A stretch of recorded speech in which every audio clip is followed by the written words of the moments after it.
சேர்ந்த நான் 7ஆம் வகுப்பு பிரிவில் படிக்கிறேன். நான் பேச வந்துள்ள தலைப்பு தொழில்நுட்பத்தால் சமூகம் மற்றும் உடல்நலத்திற்கு ஏற்படக்கூடிய விளைவுகள். தேடி காணொலி பார்த்து பல சின்னஞ்சிறு நேரங்களை வீணடித்து மனம் மாறி மதிப்பெண் புரிந்து பிறர் மாட பல செயல்கள் செய்து ஆசை கூடி பருவம் மறந்து கொடுங்குற்றிருக்கிற இறங்கம் பின் வாழும் பல வேடிக்கை மாணவர்களைப் போல நான் எழுதிரோ நூலகம் சென்று புத்தகம் படித்து புத்தகம் படைக்க சத்தியம் எடுக்கும்.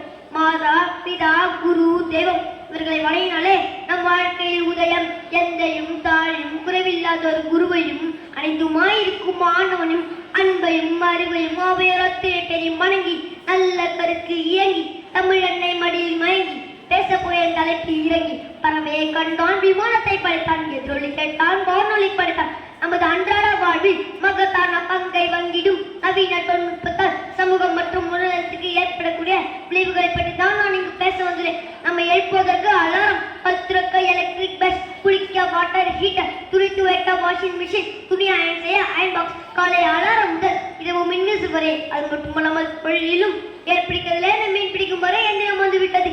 எந்திரம் இல்லாமல் ஒரு எலி கூட பிடிக்க முடியாது என்பது தெரியும். எந்திரம் தேவையான கேட்டால் தேவை, ஆனால் எல்லாம் எந்திரமே என்பதுதான் பிரச்சனை. முன்னர் எல்லாம் குழந்தைகள் வீட்டிற்கு வெளியே சக நண்பர்களுடன் கண்ணாமூச்சி, கோலி குண்டு, கொக்கோ, கபடி போன்ற விளையாட்டுகளை விளையாடுவார்கள்.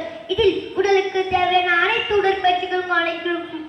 ஆனால் இப்பொழுது வீட்டிற்குள்ளே தங்கள் மொபைல் போனில் video game, Free Fire, PUBG, mini militia போன்ற விளையாட்டுகளை விளையாடி பல மணி நேரம் மதி செலவிட்டார்கள். இதனால் குழந்தைகளின் படைப்பாற்றல், புத்திசாலித்தனம், நிறைவாற்றல், மூளை செயல்பாடு பாதிப்பு, மனச்சோர்வு, தனிமை, கண்பார்ப்பு குறைபாடு ஏற்படுகிறது. அது மட்டுமல்லாமல் சமூகத்தின் சீர்கேட்க ஏராளம் ஹேக்கிங், கத்திரிட்டு, ஃபிஷிங், ஸ்பேம், கப்பர் புல்லிங் என தவறுகள் நீண்டு கொண்டே செல்கிறது. இணையத்தின் அதிகப்படியான பயன்பாட்டு காரணமாக சைபர் குற்றங்களின் விகிதமும் அதிகரித்துள்ளது. தொழில்நுட்பத்தின் பயன்பாட்டில் ஈடுபட்டால் பரவாயில்லை, மக்கள் அதில் சிக்கிக் கொள்கிறார்கள். அதனால் அதுக்கு பெயர் வலைத்தளம் என பெயர் வைத்துள்ளார்கள். இதில் சிக்கிக்கொண்டால் இதை விட்டு வெளியே வரவே முடியாது. உள்ளூர் கடையிலிருந்து பொருட்களை வாங்குவதை விட ஆன்லைனில் ஆர்டர் செய்வதுதான் விரும்புகிறோம். ஸ்விக்கி, ஜொமேட்டோவில் ஆர்டர் செய்து அம்மந்த இடத்தில் இருந்தே தேவைக்கு அதிகப்படியான உண்மை குறுகிறோம்.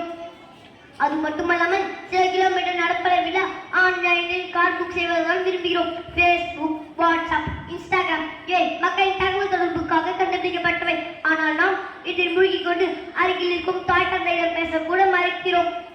கூடா நட்பு, தேவையற்ற மெசேஜ் என ஆப் நமக்கு ஆப்பாகிவிட்டது. ஸ்மார்ட் போன் தான் வாழ்க்கையை நம்ப யூஸ் ஆப்பாகாது. ஆப் மேலதான் ஆப்பை இறக்கி ஆப்பு வச்சுக்காது. நேரம் தூக்கம் துளைத்து விட்டு உடலை கெட்டுக்கிட்டு சீக்கிரம் நோயை தேடாது. நேரம் போனால் திரும்பாது, மறுவாழ்வில் கேட்காது. முதலில் இந்த நாட்டிற்கு கம்ப்யூட்டர் வந்த போது நிறைய எதிர்ப்பு வந்தது. 10 பேர் செய்யற வேலையை இந்த ஒரு கம்ப்யூட்டர் செஞ்சிடும். வேலையில்லா திண்டாட்டம் பெருகி போகும் ஒரு பயம். பெரும்பாலான இளைஞர்கள் கம்ப்யூட்டரோடு தான் வேலை செய்கிறார்கள். இந்த கம்ப்யூட்டர் நம்மளுடைய சந்தோஷத்தை பிடிக்கிட்டு சம்பளத்தை கொடுக்கிறது.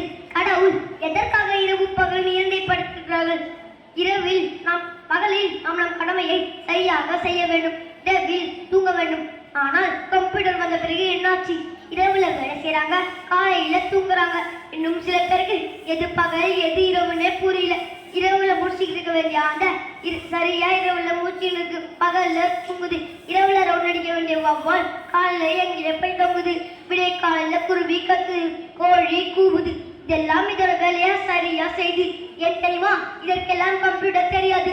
கம்ப்யூட்டர் தெரிந்த மனிதர்கள் வவ்வால் மாதிரி தூங்குறாங்க, அந்த மாதிரி திரியுறாங்க. நேரத்திற்கு உணவோ சாப்பாடோ தூக்கமோ இல்லை. சிறு வயதிலேயே பிபி, சுகர், டென்ஷன் அல்லல் படுறாங்க.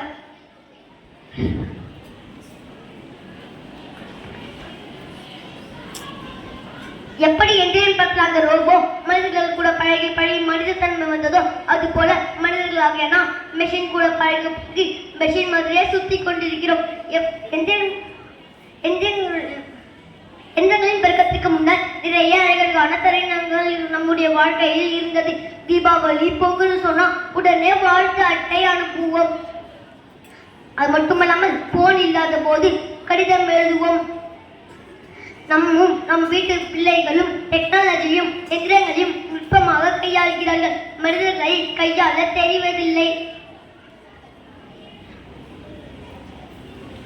எந்திரங்களோடு அவர்கள் சிநேகிதமாகவும் மனிதர்களோடு அந்நியமாகவும் பழகி கொண்டிருக்கிறார்கள். பணத்தை எண்ணி எண்ணி செலவு பண்ணணும்னு சொல்லுவாங்க. ரெண்டு எண்ணி எண்ணி, முதலாவது எண்ணி 100 200ன்னு எண்ணி செலவு பண்ணணும். இரண்டாவது எண்ணி நாம் எவ்வளவு கஷ்டப்பட்டு சம்பாதித்த பணம், இந்த செலவு தேவையான எண்ணி செலவு பண்ணணும். கையில காசு வச்சுக்கிட்டு செலவு பண்ணும்போது இருந்த பொறுப்புணர்ச்சி இப்போது கூகுள் பே, போன்பே, கேனடியில் செலவு பண்ணும்போது இல்லாமல் போனது. மெயின்டைன் இந்தியா பேலன்ஸ் பேங்க்லேருந்து மெசேஜ் வந்த பிறகு பேங்க்ல பேலன்ஸ் எவ்வளவு இருக்குன்னு நமக்கு தெரியுது.